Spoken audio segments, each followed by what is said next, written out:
আজকে বরমশাই সকালবেলা খাওয়া দাওয়া করে অফিস চলে গেছে, আর বিকালবেলা বাবা মাও একটু বেরিয়েছে কিছু কেনাকাটা করতে। বাড়িতে আমি আর ঠাকুমা রয়েছি, আর ও এলেই তো ওর খিদে লেগে যাবে, কারণ দুপুরবেলা টুকিটাকি অফিসের ওখান দিয়ে খেয়ে নিয়েছে। তো মা বললো আসলে ওকে একটু বেগুনি করে দিই। তো আমিও ভাবলাম হ্যাঁ সেটাই ভালো হবে, আর ও বেগুনি খেতেও বেশ পছন্দ করে। আর বাইরে কিন্তু একটু বৃষ্টি বৃষ্টি মতো ভাব রয়েছে, তো এরকম সময় বেগুনি খেতে ভালোই লাগবে। তো এই যে আমি কিন্তু গোল গোল করে বেগুনগুলোকে কেটে নিয়েছিলাম, আর এর মধ্যে আমি কিছুই দিইনি, শুধুমাত্র বেসন আর একটুখানি শুকনো লঙ্কার গুঁড়ো আর একটুখানি নুন, মানে পরিমাণ মতো আর কি নুন দিয়ে এই যে কড়া কড়া করে লাল লাল করে ভেজে নিয়েছিলাম।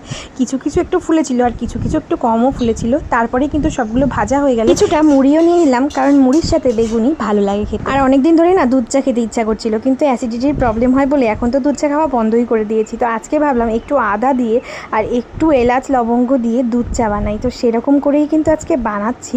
আর দেখো কালারটা তোমরা জাস্ট দেখো, লোভ লেগে যাবে একদম একদম, মানে কি বলবো, কলকাতায় ভাড়ে যে দুধ চাগুলো বিক্রি করে না, একদম সেরকম হয়েছিল আজকের টেস্টটা। আমার বরাবরই না দুধ চা খেতে ভীষণ ভালো লাগে, তবে এখন অ্যাসিডিটির প্রবলেমের জন্য অনেক দিন বাদে দুধ চা বাড়িতে করে খাচ্ছি।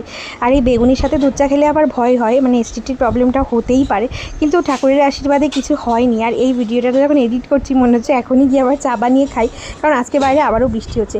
আর এর মধ্যে বরমশাই অফিস থেকে চলে এসছে, আর আমার জন্য নিয়ে এসেছে চিপস। আর রান্না করে এসে দেখছি আমি ওর জন্য খাবার বানাচ্ছি, তাই আমাকে এসে খাইয়ে দিল।